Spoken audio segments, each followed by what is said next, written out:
What's up, guys? I'm back at you with another episode. Now, if you've been watching my videos, you'll remember I said I was going to do a radiator fan install. So for some reason, my car only came with one fan mounted on the radiator and there's space there for two. A lot of cars I have two, but now that my car is getting older and we need to work a little harder to keep the engine cool, I'm going to go ahead and fill up that spot with another fan. So I'm going to take you guys on this journey. We're going to get this thing started. All right, guys, we got the hood popped. Let's see what we need to do here. As you can see, there's a spot right there where we're gonna put the fan. What I would like to do is not have to pull the radiator out to mount this second fan. So I'm gonna see if once I remove the bumper and get this air intake off, I'm probably gonna have to take off this radiator hose, and which means I'm gonna have to drain and refill the radiator. But I'm gonna try my best not to have to take it out and get this second fan in. Now, I recently was at a shop to get the AC serviced on this car.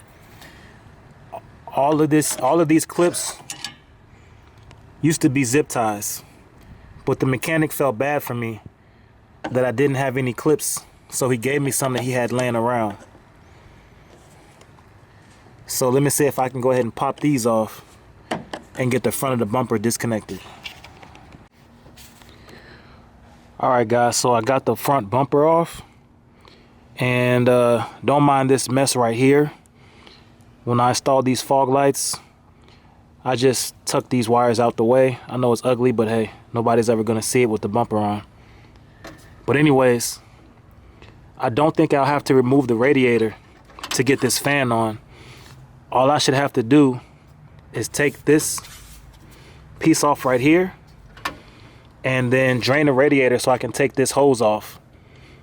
And that should give me enough clearance to get the fan in. All right, so now we're under the car. And for any of you who haven't drained a radiator before, it's pretty simple. Almost all radiators have a little plastic valve on the bottom of the radiator that you can twist with your hand,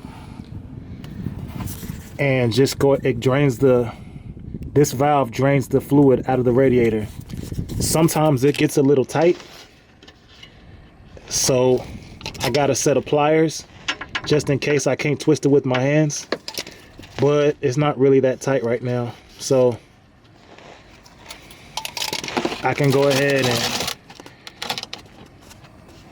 open this up and let all the coolant drain out so we can remove the radiator hose.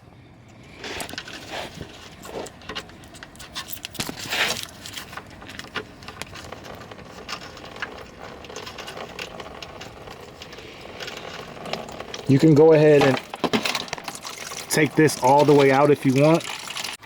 By the way, guys, when you're draining your radiator, if you want to speed it up, one thing you can do is open the radiator cap. So you can hear the difference already.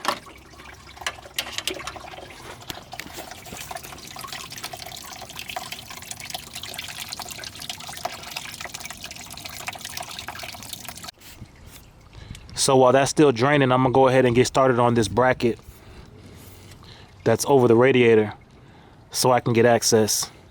One thing I love about Japanese cars, almost everything is 10 millimeter.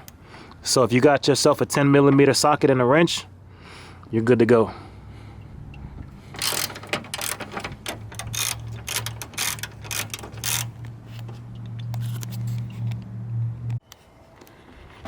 All right, so we got all these little 10 millimeter bolts out. Now we can lift this bracket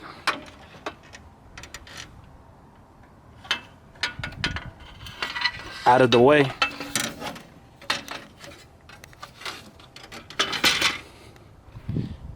And we can get to the radiator. It looks like once I get this hose out the way, I got plenty of room to work with.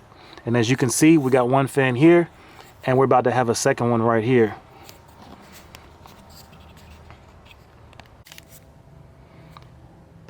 So all we got here is a simple little clamp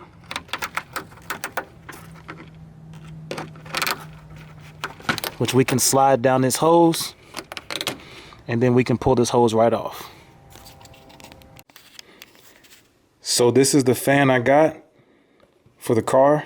And this fan, although it looks like it's universal, it actually came from the auto parts store when I asked for the specific fan for my car. So I think that a lot of cars use the same fan. So that's why this one says it's for some cars, trucks, SUVs. But anyways, all of these fans are the same. The only difference is the diameter. So as long as the diameter fits, you're good. You could take one from a junkyard from another car if you want to, as long as it has the same diameter. Now, obviously, the cable that's going to the other fan is already connected to a connector. So that means we got some splicing to do. And we'll probably end up mounting it with zip ties. This might come with some screws, but all the mounting bolts are going to be already occupied in the vehicle. So as long as we get this mounted and we get this cable spliced in, this fan should be good with no problems.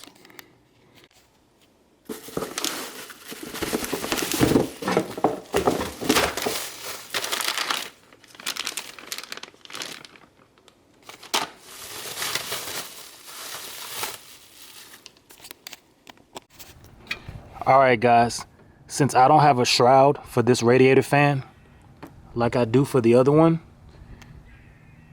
I just had to hold it up with these zip ties.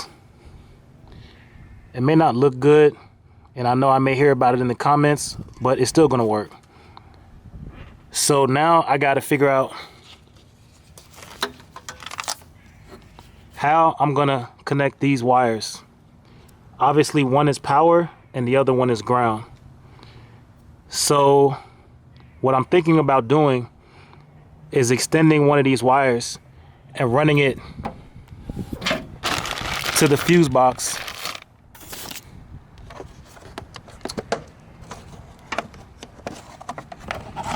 wherever the relay is for the radiator fan.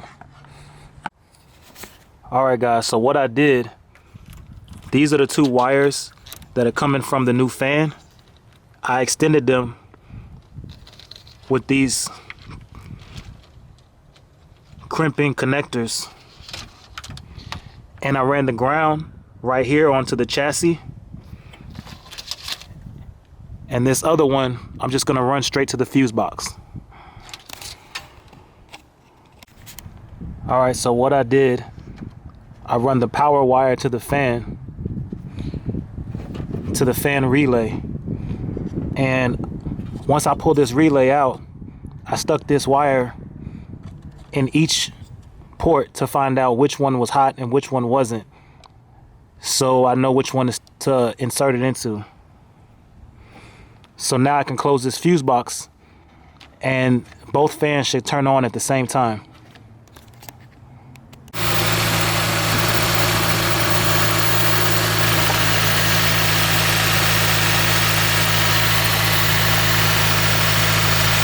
I can feel the air blowing from the fan, so I know it's working.